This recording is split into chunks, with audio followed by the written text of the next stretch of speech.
بسم الله الرحمن الرحيم. جمعه مبارکه سوره چې د قران عظیم شان د شپږمه سوره ده په مدینه منوره کې را نازله شوې ده. یولس مبارک آیاتونه لري. تلاوت او پښتو ترجمه یې لومړی آیت څخه اورئ.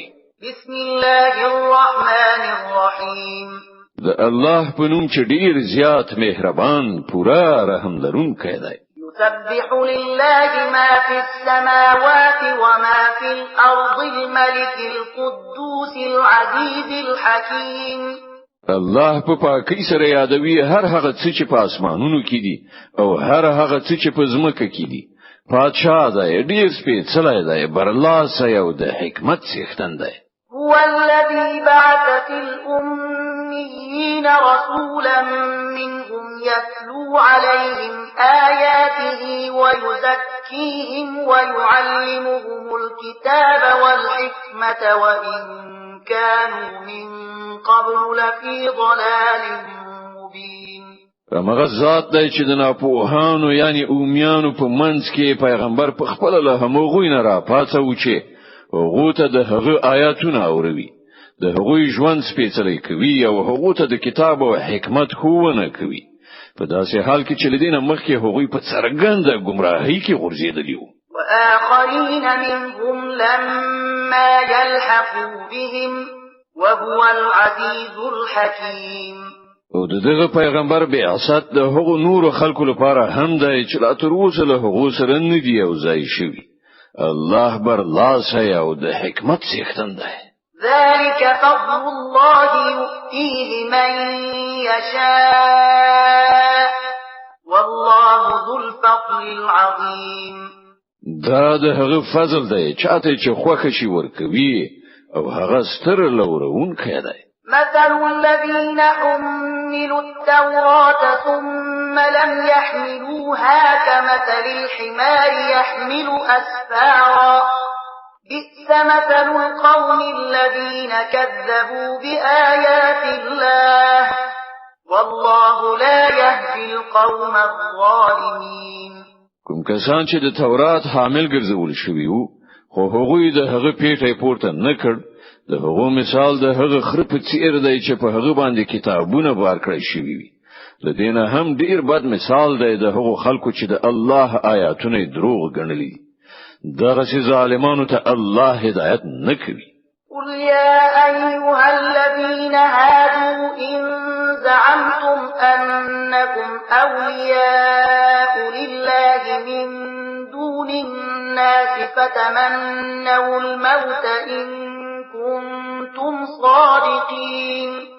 دوی ته وای ای هغه خلکو چې يهوديان شوي که تاسو په دې انګیرنه مغرور یې چې له نورو ټولو خلکو پرته فقط همدا تاسو د الله نازولي نو د مرګ هیله وکړئ که تاسو په خپل دغه انګیرنه کې رښتونی یې.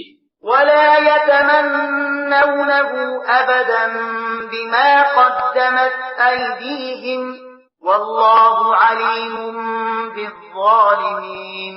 خو دوی به هیڅ کله د هغه هیله نه کړی د خپل کړو له عمله چې دوی کړی دي او الله دغه ظالمان خو پیژني. قل إن الموت الذي تفرون منه فإنه ملاقيكم ثم تردون إلى عالم الغيب والشهادة فينبئكم بما كنتم تعملون. دوی ته ویل کوم مرګ نه چې تاسو تخته هغه تاسو ته راتلونکی دی، بیا به تاسو د هغه ذات حضور ته وړاندې شئ چې په پټو ښکارا باندې پوهیدونکی دی او هغه به تاسو ته وښیي چې تاسو څه کول. يا أيها الذين آمنوا إذا نودي للصلاة من يوم الجمعة فاسعوا إلى ذكر الله وذروا البيع ذلكم خير لكم إن كنتم تعلمون.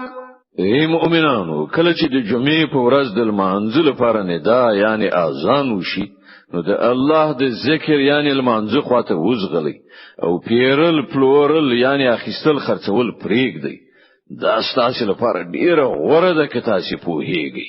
فإذا قضيت الصلاة فانتشروا في الأرض وابتغوا من فضل الله واذكروا الله كثيرا لعلكم تفلحون. بیا کله چې لمونځ تر سره شي نو په ځمکه کې خواره شي او د الله فضل ولټوي او د الله ډیر ډیر یادونکي اوسئ خای چې تاسو ته فلاح په برخه شي.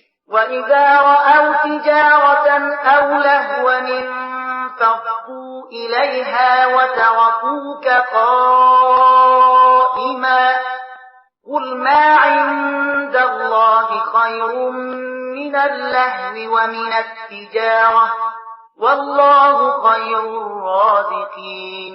او کله چې دوی سوداګری او لوب ننداره کیدونکي ولیدله نو د هغې خواته وخوځیدل او تی ولاړ پری خودلې دوی ته وویل الله سره چې څه دی هغه لوب ننداري او سوداګری نه غوړې دي او الله تر ټولو ښه روزي رسان ده.